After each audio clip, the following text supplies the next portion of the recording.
армысыздар қазақтар, міне біздің жаңа ақшамыз 5000 теңгелік.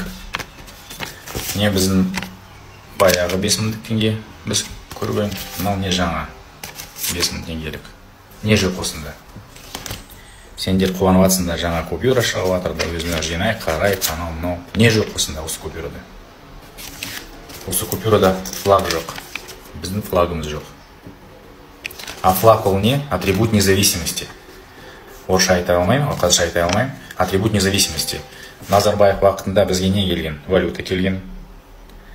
Назарбаев уақытында бізге герб келген, жаңадан гимн келген, әнұранымыз, и бізде флаг келген. Ну, герб тоже. Сол ғой. Атрибуттар мына жерде болды, бар. Мына жерде герб бар, қалды. Пока қалды. А купюрада флаг жоқ. Ол неге? Краска жетпей қалды ма? Осы. Көк пен жасыл краскамен араласып жетпей қалды ма? Орны жетпей қалды ма? Орны жоқ па?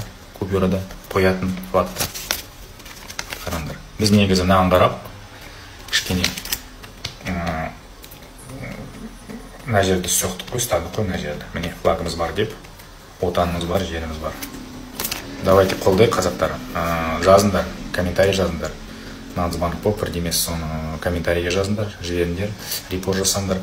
Осы біздің купюрамызға, жаңа купюрамызға флаг қайтарсын, орнына қайтарсын. Мынау мелочтан көп нәрсе басталады. Көп нәрсе мынау мелочтан басталады. Мелочты бермеу керек. Мелочтан бермеу керек, жігіттер. Бізде бар әлі, бәріміз бар.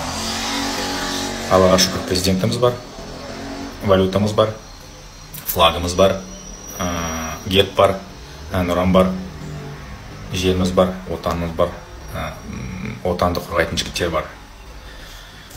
Қандай болса да флагқа келіп қайтарсын, флагты. Біздің купюрамызға флагты қайтарсын.